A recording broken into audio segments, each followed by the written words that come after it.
Assalamualaikum warahmatullahi wabarakatuh. Waalaikumsalam warahmatullahi wabarakatuh. Oke, sebelum kita awali pembelajaran hari ini, alangkah baiknya kita awali dengan berdoa agar supaya apa yang menjadi pembelajaran hari ini bisa diberkahi oleh Tuhan. Oke, saya persilakan Aulia untuk memimpin doa.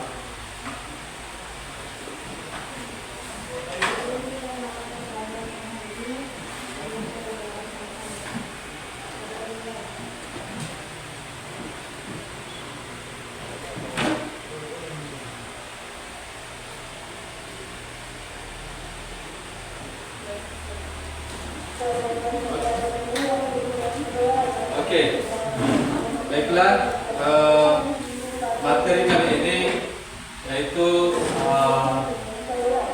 kita mempelajari tentang hidrosfer. Tapi apa kalian masih ingat materi yang kemarin tentang apa?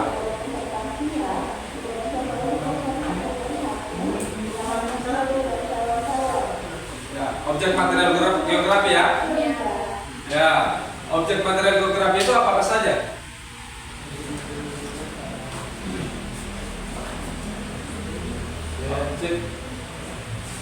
Ada apa? Biosfer, ada atmosfer, ada antroposfer, ada hidrosfer, dan apa lagi? Ada litosfer. Oke, ada yang tahu pengertian dari apa yang Bapak sebutkan tadi?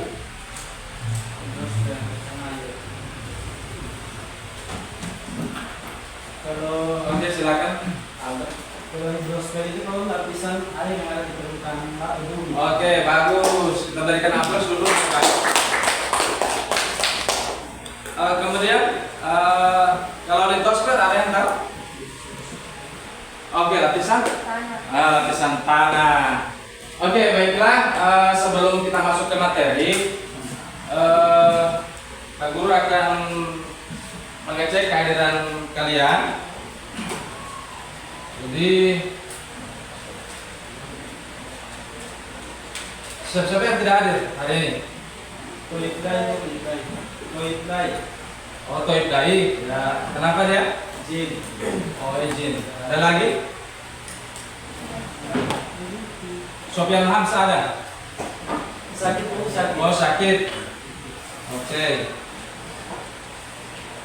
Baiklah, materi hari ini adalah siklus hidrologi ya. Jadi kita mempelajari bagaimana perputaran air. Ya. Jadi siklus. Kemudian tujuan pembelajarannya yang pertama, peserta didik diharapkan mampu memahami apa itu hidrosfer dan hidrologi. Kemudian yang kedua, peserta didik diharapkan mampu menjelaskan apa itu siklus hidrologi. Kemudian peserta didik diharapkan mampu menjelaskan bagaimana proses terjadinya siklus hidrologi. Kemudian yang terakhir, peserta didik diharapkan mampu membedakan siklus hidrologi. Jadi itulah tujuan pembelajaran. Jadi kalian harus mampu menjelaskan apa itu siklus hidrologi. Jadi sudah ada yang tadi menjelaskan tentang hidrologi itu apa ya?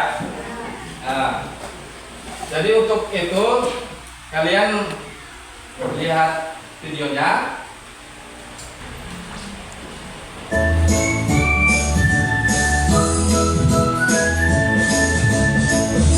Oke, diperhatikan materi ini ya. Nah,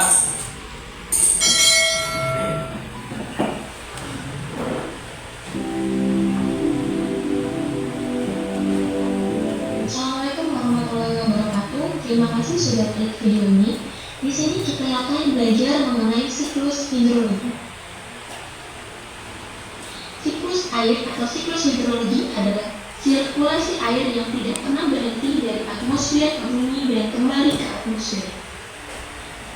Nah, sebuah siklus pastilah mempunyai beberapa tahapan yang berangkai. Tahapan-tahapan tersebut apabila bergabung antara satu dengan yang lainnya, maka akan terciptalah sebuah siklus. Dengan kata lain, siklus ini terjadi karena adanya tahapan-tahapan yang saling berkaitan satu sama lain dan bentuknya mengenai.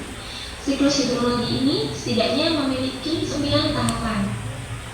Tahapan pertama dalam siklus hidrologi ini adalah evaporasi. Evaporasi merupakan istilah lain dari penguapan. Ya, penguapan yang mengalami terjadinya siklus hidrologi adalah penguapan dari air yang ada di bumi seperti samudra, laut, danau, rawa, sungai, dan bendungan, bahkan di area persawahan.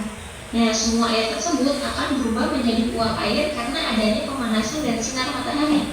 Hal inilah yang disebut dengan evaporasi atau penguapan. Tahapan selanjutnya adalah transpirasi. Transpirasi adalah proses penguapan yang terjadi pada tubuh tumbuhan. Sama halnya dengan evaporasi. Transpirasi ini juga mengubah air yang berwujud cair dari tumbuhan menjadi uap air.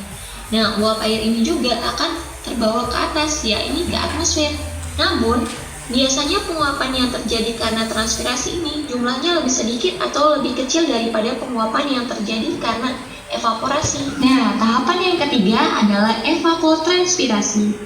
Evapotranspirasi ini merupakan gabungan dari evaporasi dan juga transpirasi loh. Dalam siklus hidrologi, evapotranspirasi ini sangatlah mempengaruhi jumlah air yang terangkut ke atas atau ke atmosfer bumi loh. Dapat dilihat pada video. Proses penguapan yang terjadi oleh tumbuhan dan oleh air yang ada di darat. Maka gabungan tersebut disebut evapotranspirasi. Tahapan yang keempat adalah sublimasi. Sublimasi merupakan proses perubahan es di kutub atau di puncak gunung menjadi uap air tanpa harus melalui proses cair terlebih dahulu. Sublimasi ini juga tidak sebanyak penguapan yang dilakukan oleh evaporasi maupun transpirasi. Yang kelima adalah kondensasi. Kondensasi merupakan proses perubahan uap air menjadi partikel-partikel es. Dari proses evaporasi, transpirasi, evapotranspirasi maupun sublimasi sudah mencapai ketinggian tertentu, maka uap air tersebut akan berubah menjadi partikel-partikel es yang berukuran sangat kecil melalui proses kondensasi.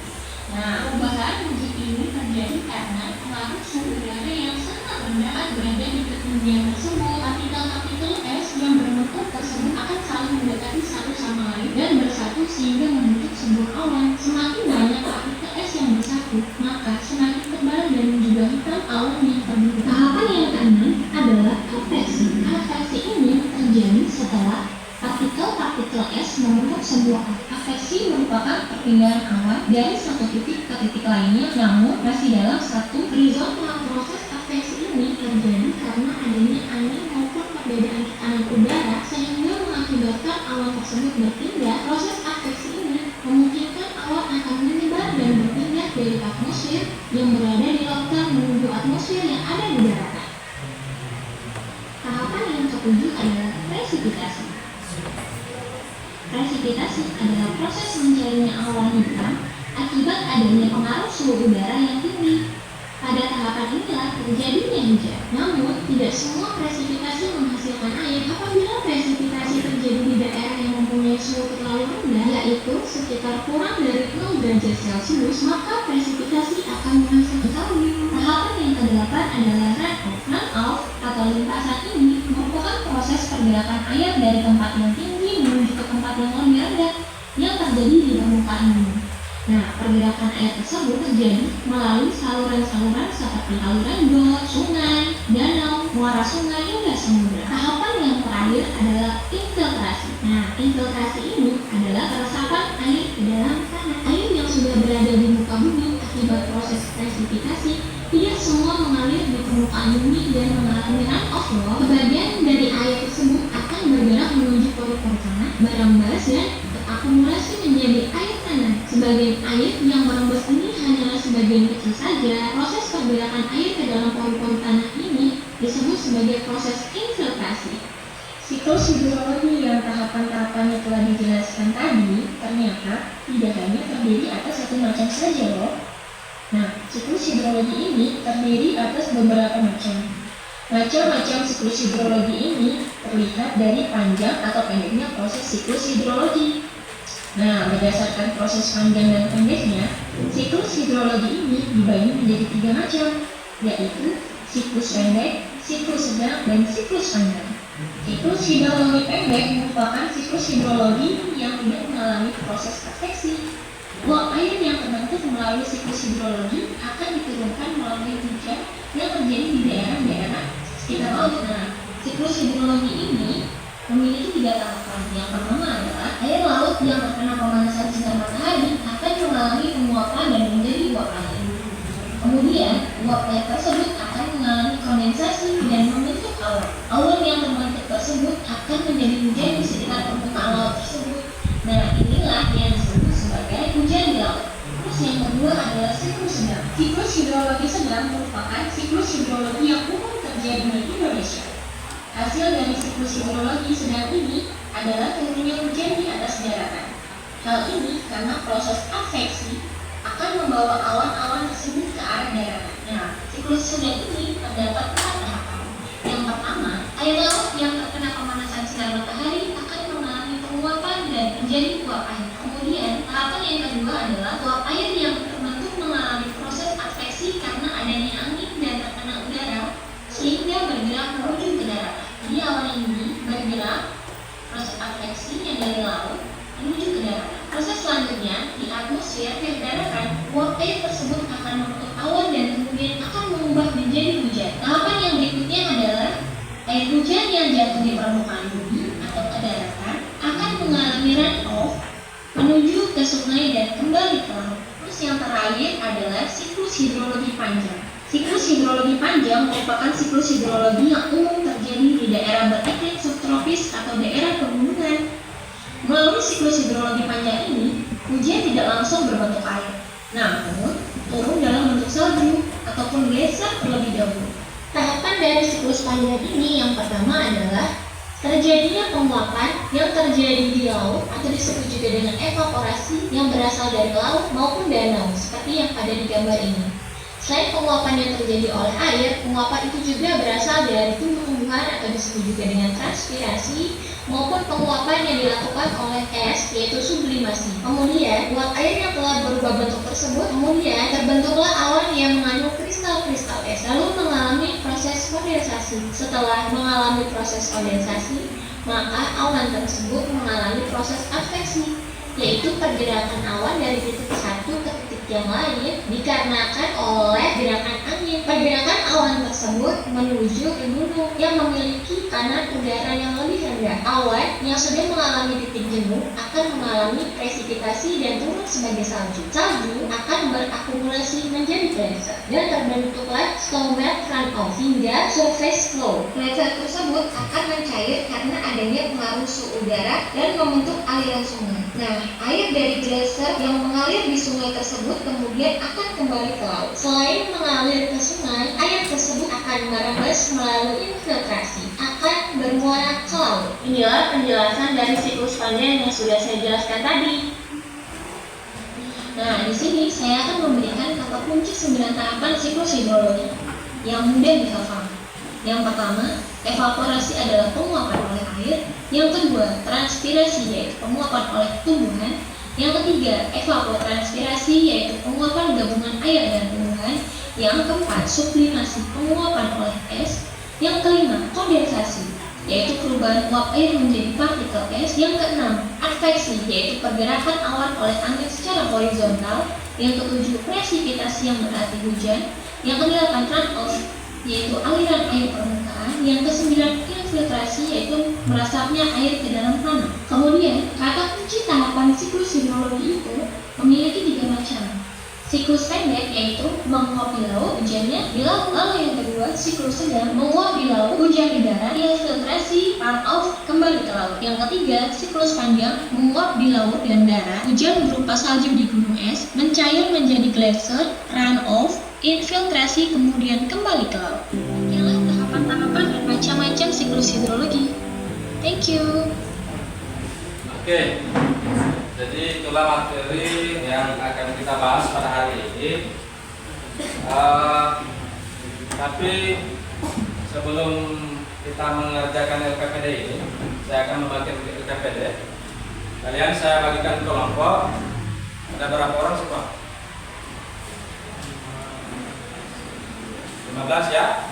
Jadi saya akan bagikan 3 kelompok yang jumlahnya 55 orang ya. Untuk pembagian yang kemarin, oke silakan. Dia akan menguasai materi yang akan didapatkan LKPD yang akan dikerjakan ya. Kemudian setelah dikerjakan di kelompok masing-masing, kemudian didiskusikan di kelompok lain. Jadi karena ada 3 kelompok, jadi 2 orang yang akan datang ke kelompok lain, kemudian 1 orang menunggu yang dari kelompok lain. Oke, jelas? Jadi untuk itu saya akan bagikan LKPD-nya.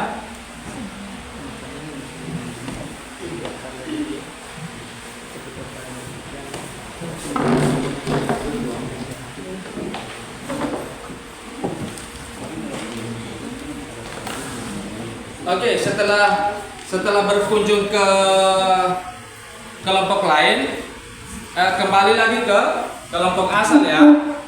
Setelah kembali ke kelompok asal, kemudian dipresentasikan hasil diskusi yang ada di kelompok-kelompok itu. Oke, silakan. Kalau misalnya ada yang kurang jelas terkait dengan LKPD atau materi ini, silakan dipertanyakan. Berarti yang mau dijelaskan di kelompok lain ini permasalahan yang sempat dalam kelompok. Ya. Jadi ada kelompok ahli. Jadi kelompok ahli itu dia menguasai materi yang ada atau LKPD yang sudah dikerjakan. Tapi menjelaskan di kelompok. Ya, didiskusikan itu.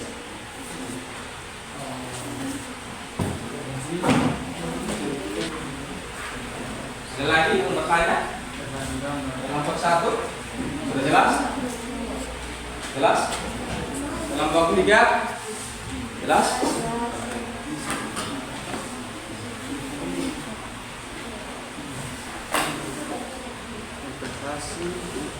Oke, waktunya saya berikan 20 menit untuk mengerjakan di kelompok asalnya.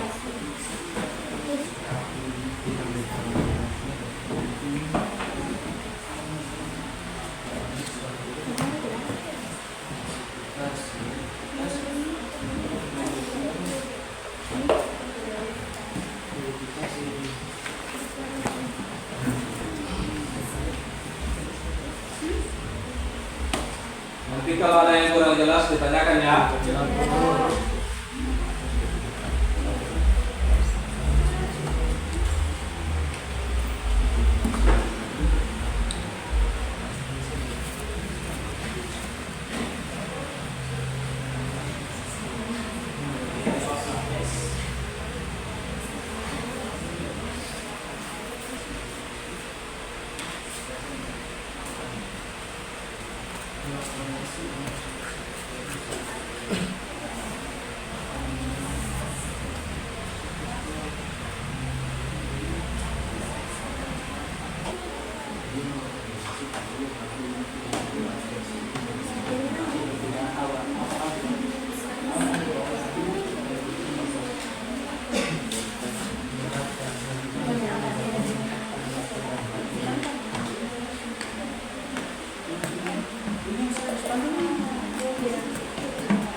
Salju situ kali dan dia turun pengajar air di sini kan sudah tinggi.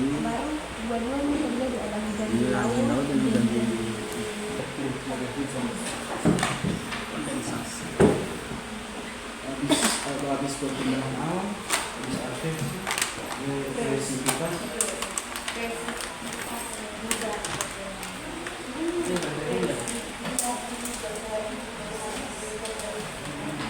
Kalau tanah itu ada yang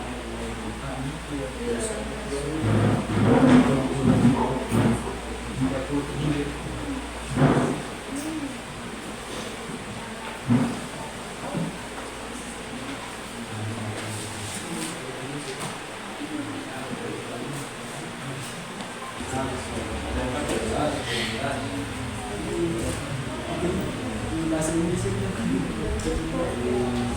matahari,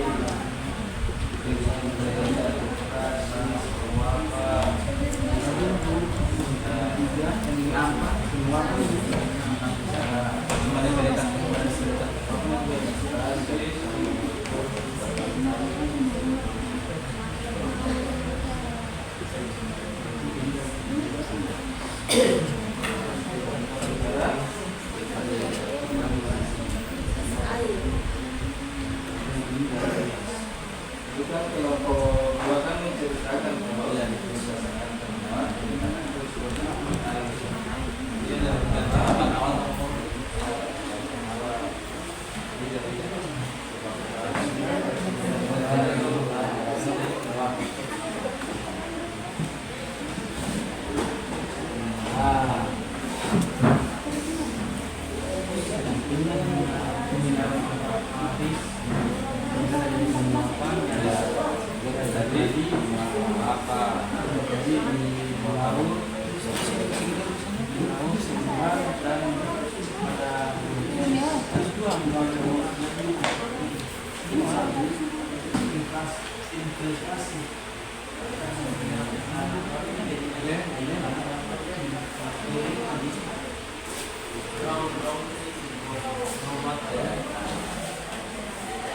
Oke, selesai. Silakan yang kelompok ahli menuju ke kelompok lain berdiskusi. Jadi waktunya saya berikan waktu berdiskusi 15 menit.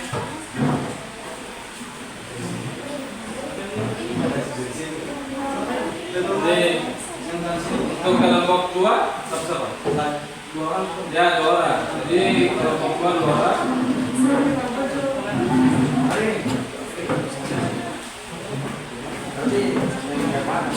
Kelompok 1 juga 2 orang, kelompok 3 juga 2 orang. Ke kelompok lain.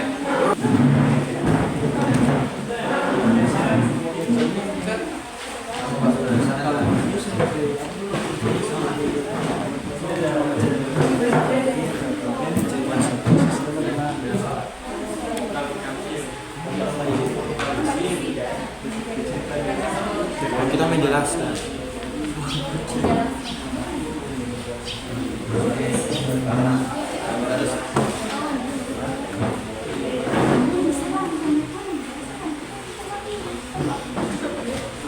Oke, silakan. Diskusi terkait dengan materi yang kelompok ahli dapatkan, dijelaskan ke kelompok kemudian yang ada di kelompok itu dijelaskan materinya. Siapa yang duluan menjelaskan, siapa yang duluan berdiskusi.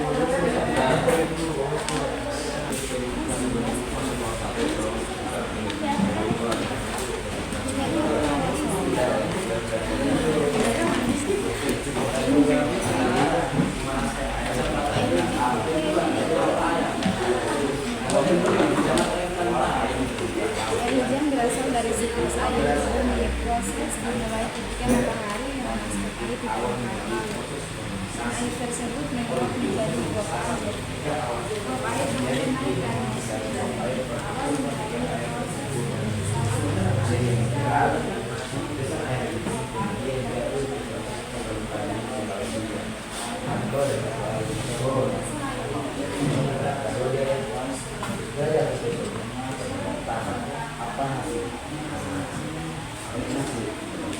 Kadang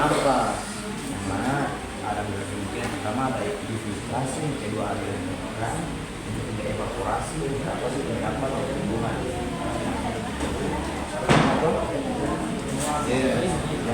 Nah, ini yang dimaksud dari infiltrasi itu ya, dia mengirisasi oleh tanah.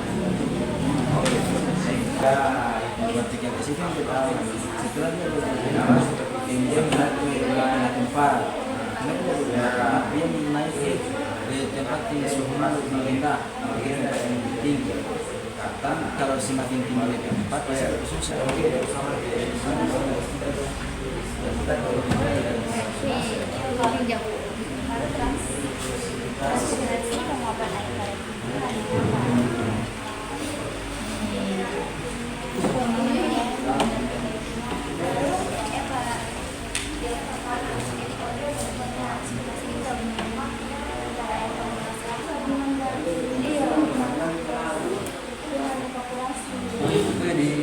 di sini lebih lengkap, di sini lebih kelengkapan loh air.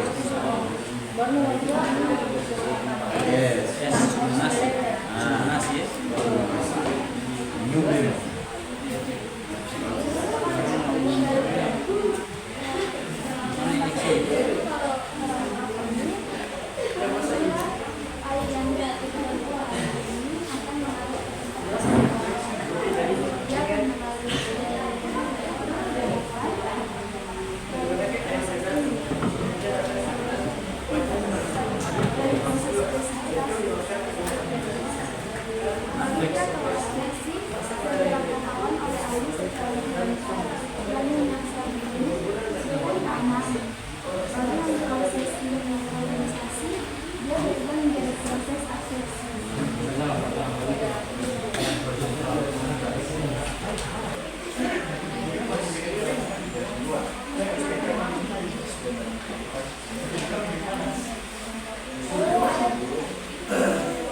Kelompok 1 sudah selesai? Sudah? 2? Aman? Kelompok 3 sudah? Oke. Silakan kembali ke kelompok masing-masing.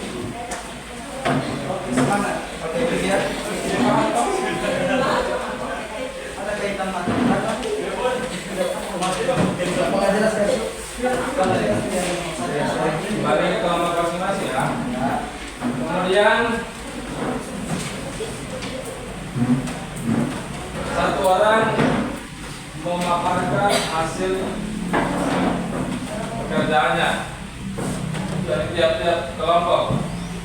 Jadi saya berikan kesempatan kepada kelompok 1 untuk mempresentasikan hasil pekerjaan kalian. Silakan.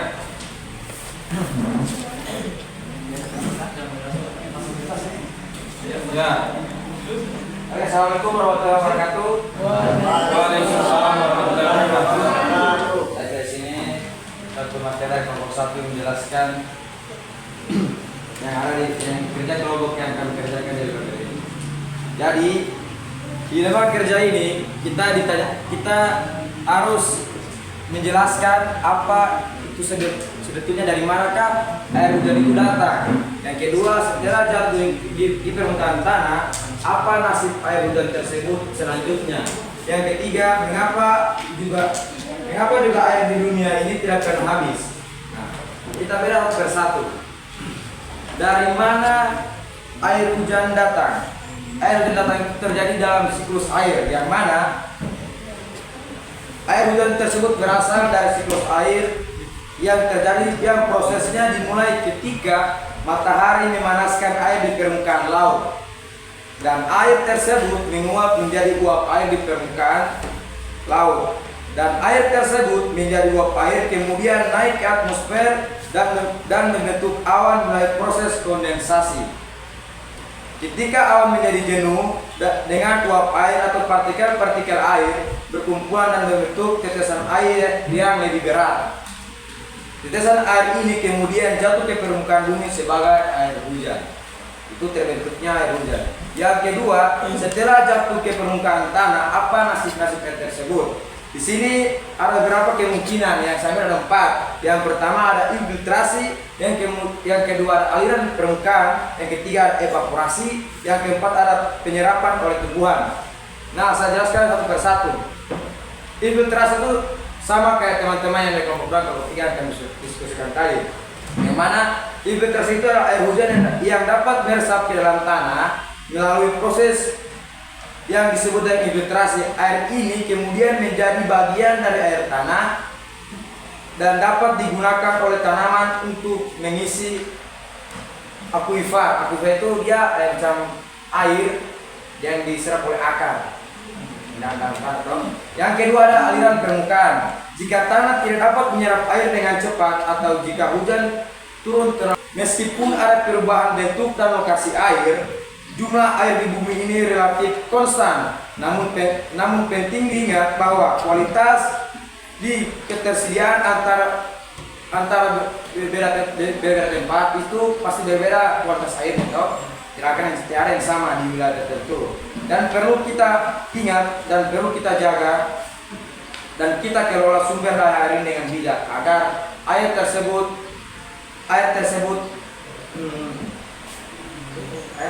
tidak akan pernah habis dan bisa kita gunakan. Terima kasih. Assalamualaikum warahmatullahi wabarakatuh. Oke, kita berikan aplaus untuk kelompok 1. Jadi sudah jelas ya? Ya. Jadi air itu tidak akan pernah habis. Jadi ada siklusnya. Ada 100% air di muka bumi ini. Jadi 97%-nya itu adalah air asin. Dan 3%-nya lagi itu adalah air tawar. Jadi seperti itu pembagian airnya. Oke, silakan kelompok 2 mempresentasikan hasilnya. Oke, Assalamualaikum warahmatullahi wabarakatuh. Waalaikumsalam warahmatullahi wabarakatuh.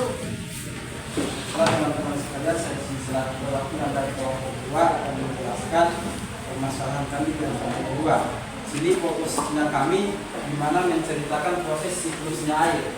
Yang dimana itu berhubungan dengan pertanyaan ketiga dari kelompok 1, yang dimana kenapa air itu tidak pernah habis. Nah, jawabannya terjadi proses siklus air, yang dimana proses itu terjadi secara berulang-ulang atau kembali ke tempat semula, seperti dari atmosfer kembali lagi ke atmosfer. Nah, untuk peristiwa siklus air itu ada beberapa tahapan. Namanya juga siklus pasti terjadi dari beberapa tahapan. Yang pertama ada pemanasan dari matahari atau penyinaran matahari ke air yang ada di permukaan bumi sehingga menjadikan air itu menguap naik ke atas. Itu proses awalnya, dibantu dengan penyinaran atau pemanasan dari matahari untuk membantu terjadinya penguapan air tersebut. Nah, untuk penguapan ada beberapa jenis penguapan dalam proses siklus air. Yang pertama ada evaporasi, transpirasi, evapotranspirasi, kemudian ada sublimasi. Nah, ada tambahan satu yang respirasi. Nah, intinya di sini setelah pemanasan dari matahari akan terjadi penguapan. Walaupun penguapan itu terjadi di lokasi yang berbeda. Contoh tadi evaporasi adalah penguapan air di laut. Kemudian transpirasi adalah penguapan air pada tumbuhan. Kemudian evapotranspirasi adalah penguapan gabungan antara air dan tumbuhan. Kemudian sublimasi. Nah, sublimasi ini adalah penguapan es. Penguapan es ini terjadi tanpa es itu harus mencair dulu. Itu dinamakan dengan sublimasi. Nah, kemudian respirasi adalah penguapan kadar air pada hewan dan manusia. Nah, kemudian setelah terjadi penguapan, setelah proses kondensasi, ada proses adveksi atau perpindahan awan ke tempat yang lebih tinggi atau ke tempat suhu yang lebih rendah. Karena di mana tempatnya begitu tempat semakin tinggi, maka kondisi suhunya di situ pasti akan semakin rendah. Nah, karena akibatnya ini kondisi awan itu sudah tidak mampu lagi menampung air yang berada dalam dirinya tersebut. Dan terjadilah proses resipitasi. Resipitasi atau proses terjadinya hujan. Nah, hujan di sini bukan cuma hujan air atau yang biasa orang temui, tetapi ada hujan es, hujan. Kemudian terjadilah infiltrasi seperti yang disebutkan oleh kelompok 1 tadi. Apa nasib air setelah turun ke permukaan tanah? Menjadi infiltrasi atau air yang berada di permukaan tanah tersebut menyerap ke pori-pori tanah, menyerap ke pori-pori. Nanti akan masuk ke tahap berikutnya yang namanya perkolasi. atau air yang berada di pori-pori tanah ini akan semakin menyerap ke kedalaman tertentu yang dimana akan menjadi cadangan air untuk tumbuhan dan lain-lain. Nah, kemudian ada yang namanya run up atau air yang berada di permukaan tanah. Nah, air yang berada di permukaan tanah ini akan mengalir ke sungai, danau, dan lautan yang kemudian akan menguap kembali ke atmosfer dan menjadi hujan. Sekian dan terima kasih. Oke, berikan aplaus untuk kelompok 2 atas presentasi yang disampaikan. Oke, yang terakhir kelompok 3, silakan dipresentasikan siapa yang kelompok kali.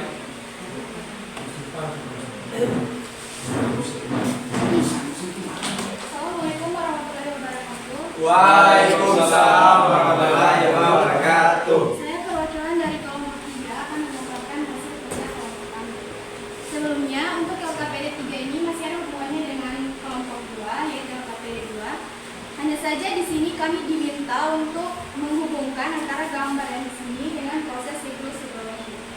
Nah, untuk gambar yang pertama, yaitu nomor 1, itu adalah proses evaporasi, yaitu proses penguapan air yang ada di permukaan bumi, baik itu di laut, di sungai, maupun di rawa-rawa. Selanjutnya, setelah terjadi evaporasi, penguapan lain bisa terjadi melalui transpirasi yang ditunjukkan oleh nomor 4.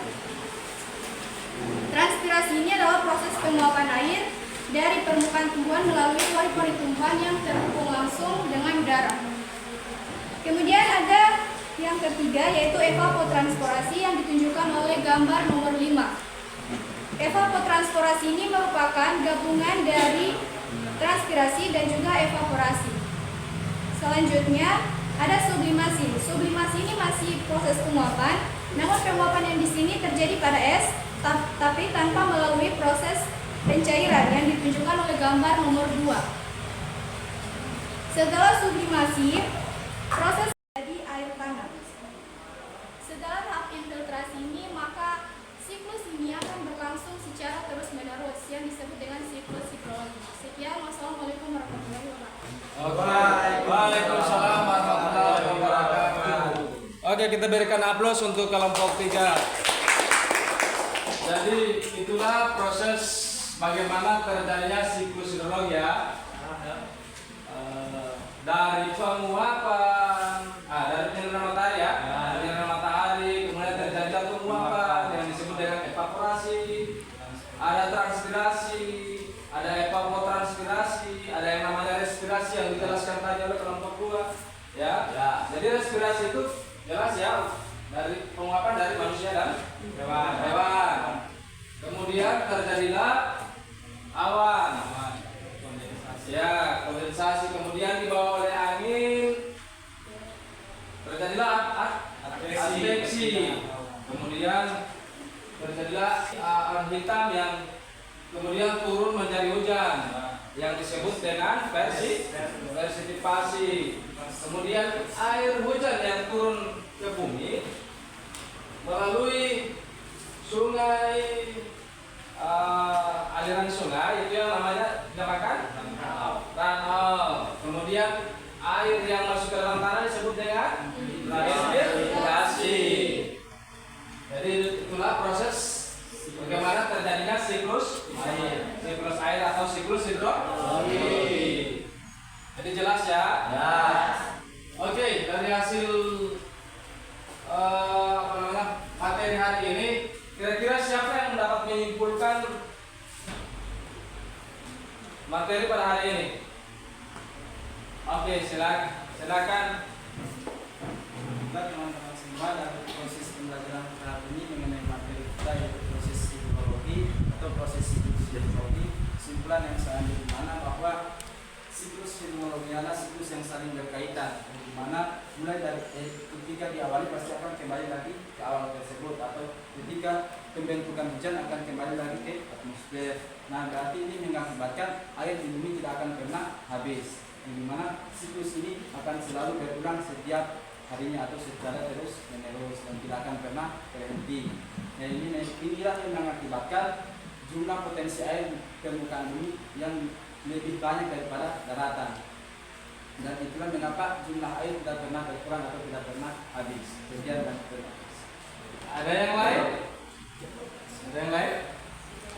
Kelompok 1 bisa menambahkan? Oke, Abdurrahman? Cukup? Oke, jadi untuk pembelajaran hari ini semoga bermanfaat ya untuk kalian. Jadi ada satu pepatah atau satu kata yang pernah saya dengar dari Nelson Mandela. Dia pernah mengungkapkan bahwa pendidikan merupakan senjata paling ampuh untuk mengubah dunia ini. Jadi melalui pendidikan seseorang akan menjadi manusia yang seutuhnya, sehingga memiliki kecenderungan untuk memanusiakan manusia lainnya. Jadi kalian jangan pernah merasa sombong ya, dengan adanya ilmu yang kalian dapatkan. Kalian harus berprinsip seperti padi. Padi itu semakin berisi, semakin menunduk. Ya. Jadi ilmu itu harusnya berguna untuk memanusiakan manusia lainnya. Seperti apa yang dikatakan oleh Bapak Nelson Mandela.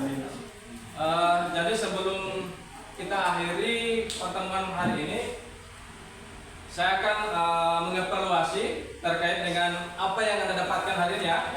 Jadi langsung saja untuk pertanyaannya.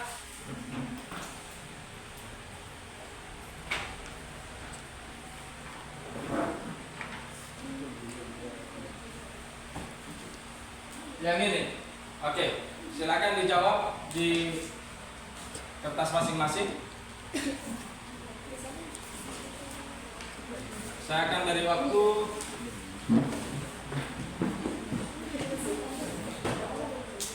5 menit.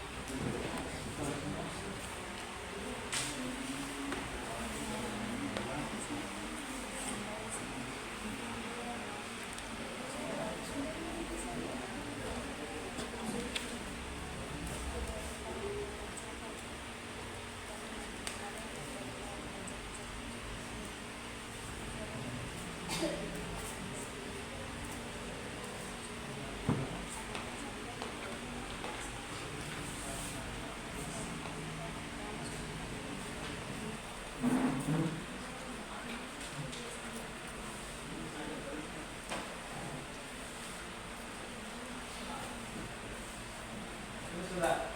Oke, sudah? Ya. Oke, diantar saja perwakilan satu orang untuk mengantar hasil LKPD tadi, kemudian hasil evaluasi yang sudah kita kerjakan.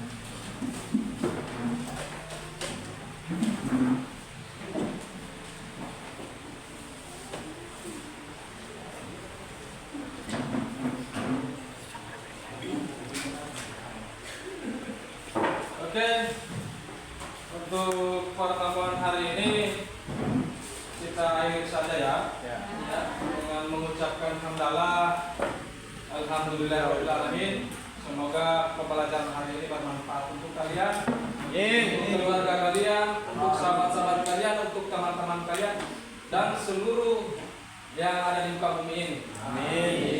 Demikian billahi taufiq wal hidayah. Assalamualaikum warahmatullahi wabarakatuh.